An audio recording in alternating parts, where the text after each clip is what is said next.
Você acorda de manhã e o primeiro pensamento, antes de abrir os olhos completamente, já é nele. Você pega o celular, verifica, vê se chegou alguma mensagem, mas não chegou. O estômago aperta e não é tristeza exatamente o que você sente. É como se fosse uma sensação de que está esperando uma coisa que você não sabe mais se vai chegar. Então você levanta, toma o seu café, começa o seu dia e por fora você até parece bem, mas por dentro a sua mente está sempre trabalhando. Então, se você se reconheceu aqui nesses primeiros segundos de vídeo, te convido a ficar mais um pouquinho e escutar o que eu tenho a te dizer. Deixa eu te contar como é o seu dia. E você me diz se eu estou errada. Então, no trabalho você é impecável. Você entrega, você resolve, você aparece e ninguém imagina o que é que está acontecendo por dentro. Mas em algum momento da sua manhã, quando você está respondendo um e-mail ou numa reunião, a mente vai para sua última conversa com ele. Conversa difícil. E você tenta interpretar mais uma vez por um novo ângulo. Você até encontra novos ângulos, mas aí você volta para o trabalho. Daqui a pouco a mente escorrega para lá de novo. De tarde o seu corpo está cansado, mas não é bem só do trabalho. É da mente. A mente não parou de processar desde que você acordou. E aí chega a hora mais perigosa do seu dia, à noite, quando não tem demanda externa para preencher o espaço e você fica sozinha com o ruído. É quando você manda aquela mensagem que você sabia que não deveria mandar. Ou não manda, mas fica reescrevendo mentalmente por 2 horas. Os dois caminhos doem. Então você cai numa toca de conteúdos nas redes sociais sobre relacionamentos, posts, vídeos. Parece que você está fazendo alguma coisa de produtiva, mas no fundo você está só adiando o momento de ficar em silêncio com o que você tem medo de encontrar. Você dorme tarde, acorda cansada e amanhã o dia vai ser igual. Eu sei que é assim porque eu atendo mulheres há mais de 7 anos. E esse é o dia de quase todas elas. Você às vezes suspeita de que o seu problema não é azar, que não é dedo podre, que tem algo em você, algo que você ainda não conseguiu ver, que inevitavelmente cria o mesmo resultado. Essa desconfiança te envergonha, então você não fala para ninguém. E tem mais aqui, tá? Quando ele some por dias e volta como se nada tivesse acontecido, você sente um alívio tão grande que confunde com amor. E você sabe que isso não é saudável, mas você sente assim mesmo. E o que é mais difícil de admitir é o que eu vou te dizer agora. O relacionamento saudável, quando aparece o homem disponível, constante, que está lá de verdade, parece vazio, parece entediante. A disponibilidade faz você se sentir menos desejada. E às vezes você tem vergonha disso, pensa que é até uma falha moral sua, mas não é. É um padrão aprendido que tem uma origem. Em algum lugar muito antigo existe a convicção de que se alguém te conhecesse de verdade, completamente, sem edições, esse alguém não ficaria. Então você edita, você antecipa, você se ajusta. Não é uma insegurança óbvia. É uma ferida que você carrega faz muito tempo e que ainda não foi vista de verdade. E eu aposto que você conhece uma amiga, aquela amiga que está num relacionamento que parece super fácil, sem esses ciclos de desafios, de afastamento e reaproximação que você vive, sem aquela análise exaustiva, sem o peso que você carrega. Ela não leu sobre os conteúdos de apego que você leu, ela não fez terapia por anos, ela nem conhece os termos que você conhece. mas ela está mais bem relacionada do que você.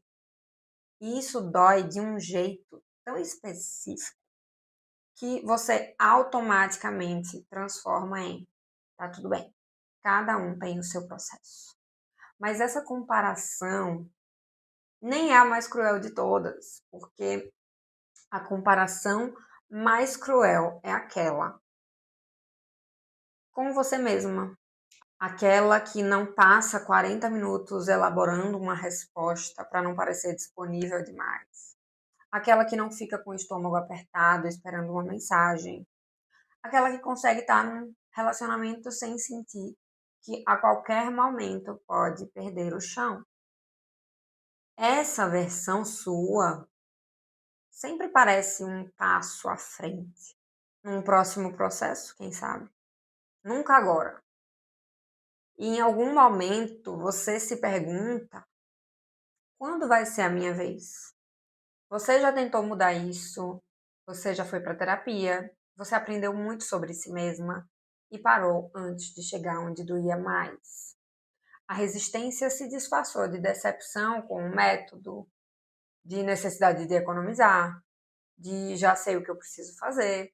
Fez meditação, fez escrita terapêutica, leu sobre relacionamentos, prometeu que dessa vez ia ser diferente, escolheu alguém diferente e voltou para o mesmo lugar emocional. Você não é fraca, você não é inconstante. Você estava usando uma ferramenta de superfície para um problema de estrutura. Porque existe uma mentira que o mercado do autoconhecimento repete de duas formas diferentes. A primeira romantiza a dor, transforma sofrimento em frase bonita e chama isso de cura.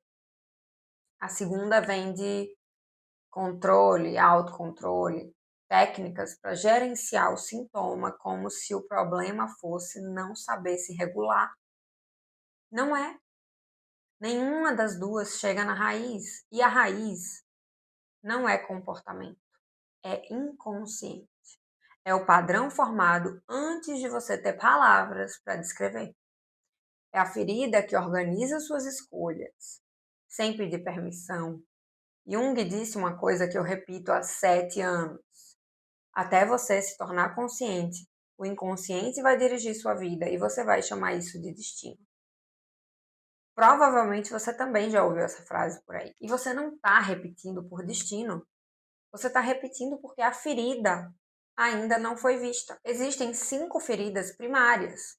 Cada uma forma um padrão diferente nos relacionamentos. No que você escolhe, no que você tolera, no que você repete. A ferida de rejeição cria a mulher que se edita, que antecipa o que o outro precisa, que aprendeu que só é amada quando está adequada. Então ela nunca se mostra completamente. A ferida de abandono cria esse ciclo de afastamento e reaproximação. E tem ainda algo que quase ninguém fala, que é a dificuldade de terminar, mesmo quando sabe que precisa terminar. Porque ela mesma partir dói igual a ser deixada. A ferida de desvalorização cria a mulher que diminui as próprias necessidades, que convence a si mesma que não precisa de tanto, que coloca o outro no centro e espera que ele note coisas que ela nem chega a pedir. A ferida de traição cria a hipervigilância, a análise constante das mensagens, das entrelinhas, a dificuldade de confiar mesmo quando não existe motivo real para desconfiar, a espera silenciosa pelo momento em que tudo vai desmoronar. A ferida de injustiça cria a mulher que precisa ser impecável, que não se permite errar, que confunde valor pessoal com desempenho e se pune quando não atinge o padrão impossível que criou para si mesma. Você não tem todas as 5, mas tem uma ou talvez 2 que organizam tudo.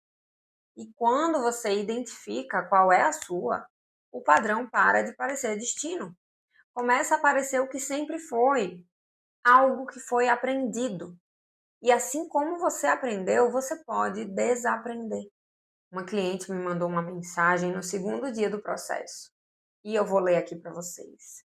Percebi que tudo gira em torno do medo do abandono e da rejeição. Para evitar ser rejeitada, eu rejeito primeiro, por medo de não dar certo.